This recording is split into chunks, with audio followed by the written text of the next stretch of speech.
Have you felt it lately? That quiet tension in the air that you just can't shake. That heaviness that seems to press down even on the simplest moments. You walk into a store and it's in people's eyes. You scroll online and the tone feels sharper, colder. Even conversations that used to bring joy now feel laced with unease. It's like the warmth we once shared as a collective has faded. There's something undeniable happening. A shift, a stirring, a change so subtle yet so profound that it touches every part of life. Our relationships, our thoughts, even our spirit. It's not just stress, not just the news cycle or the noise of daily life. It's something deeper. And if you've been sensing this too, know this, you're not imagining it. Something truly is changing in the human spirit. And no, this isn't just about politics or economics. This isn't about the next big app or viral video. That's all surface level chatter. What's happening right now cuts to the very soul of humanity. It's a shift in consciousness, a spiritual transformation unlike anything we've experienced before. Now, before we go any deeper, I want you to do something small but powerful. Take a deep breath. Let fill your belly. Relax your jaw. Soften your shoulders. Exhale everything you've been holding. Because as we walk through this message together, we're not going to panic. We're not going to fall into fear. We're going to breathe through it with presence. Here's the strange paradox we live in. We've never been more connected digitally. Text, video calls, likes, shares, everyone is a tap away. But at the same time, people are more distant than ever. Conversations feel shallow. Friendships are dissolving over differences. Families are splitting apart over beliefs. And strangers? Most barely look up anymore. Why is it that in an age designed to bring us closer, we feel more isolated than ever? We've been told it's algorithms, it's politics, it's global stress. But those are symptoms. The real cause? It's much deeper. It's a spiritual battle. A war not fought with weapons, but within hearts, within minds. We're not just seeing a breakdown of communication. We're watching the fabric of compassion begin to fray. And if you've been paying attention, the signs have been building for a long time. Ancient wisdom foretold of a time like this, a time when humanity would lose its way, when love would grow cold, when self-interest would rise above truth, and when people would seek pleasure more than purpose. It's been written that pride would replace humility and disobedience would become the norm. And now, we're watching it play out before our eyes.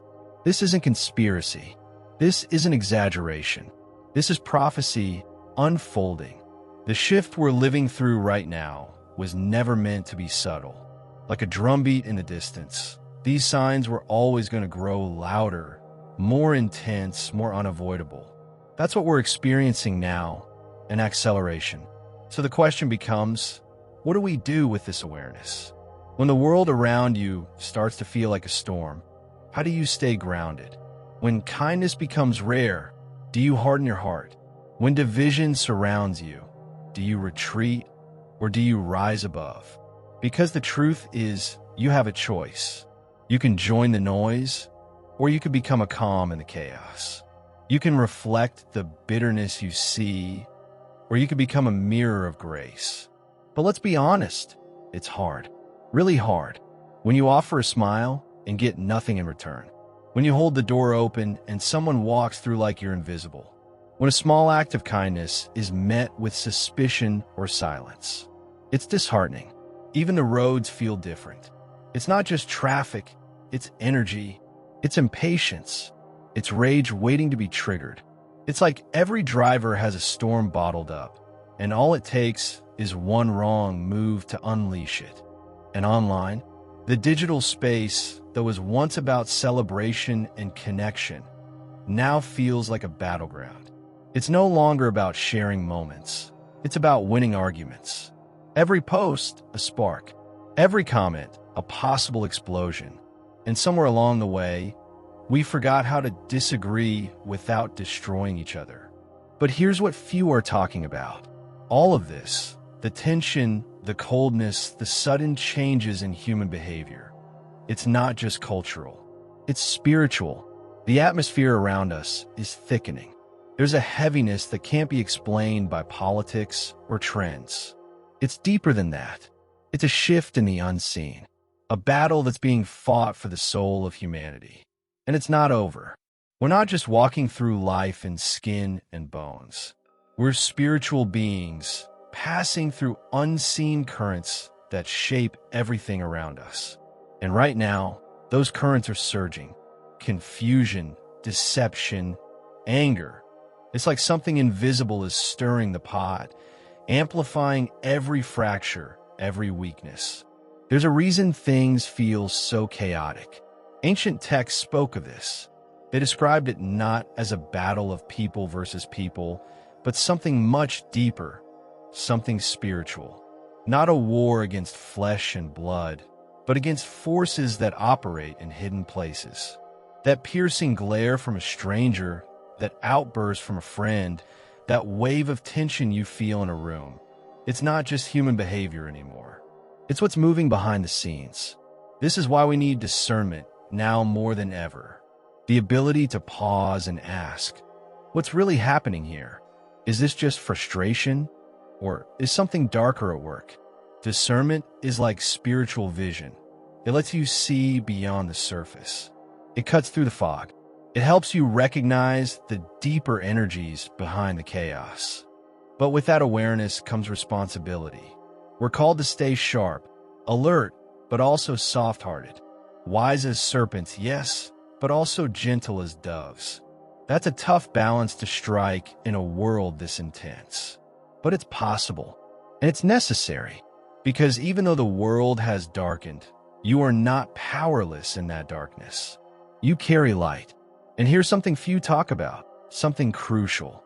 As time moves forward, we're not just watching history unfold. We're watching two kingdoms rise. One is real, grounded in truth and destined to last. The other is counterfeit, a shadow, a look-alike kingdom built to deceive, to manipulate, to seduce. That fake kingdom is gaining ground right now. You can see it in the cruelty that no longer shocks anyone. You see it in the appetite for violence, the celebration of selfishness, the way love is being replaced with apathy. These aren't isolated behaviors. These are symptoms of a deeper force tightening its grip. It's always been this way. The counterfeit tries to rise before the real one arrives. It mimics the sacred. It fakes the light. And people fall for it because it looks good. It feels powerful. It promises everything. But it's empty. And when people bite into it, something in them changes. Maybe you felt this around you. The shift in the air. You walk into a public place and sense the tension. People seem jumpy, irritated, suspicious. The smallest interaction can spiral into conflict. There's a sense of restlessness, like the world's holding its breath, but doesn't know why. Even friends and co-workers seem more fragile. One moment, everything feels fine, and the next, someone's snapping. That emotional volatility isn't just stress. It's spiritual instability. Something deeper is being reflected through people's behavior. Think back, not too long ago, when kindness was simpler, when people helped one another without second-guessing, when a stranger's smile didn't feel rare. Now, it's almost like people are numb to the suffering of others, or worse, entertained by it. That's not just unnatural, it's spiritual decay. So what do we do in the middle of this? First, remember this. Your enemy isn't that rude customer, that angry neighbor, that friend who suddenly turned cold. They're not the real enemy. The real conflict is underneath, and if we fight it with surface-level reactions, we lose. Instead, respond deeper. Stay awake. Keep your spiritual eyes open.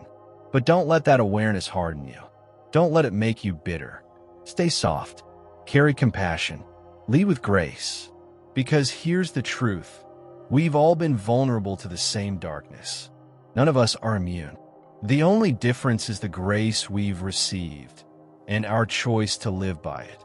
Your purpose now isn't just to survive the chaos, it's to shine through it, to be a living reminder that goodness still exists. That love hasn't vanished.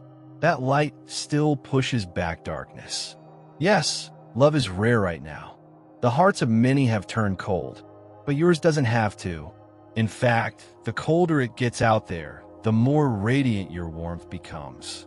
One act of kindness, one moment of patience, one calm voice in the middle of the noise, it can change everything for someone who's barely hanging on.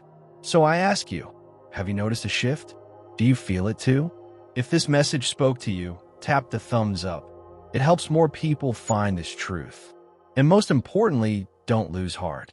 Stay grounded in truth, be gentle in spirit, and let your faith remain steady. Because this isn't the end.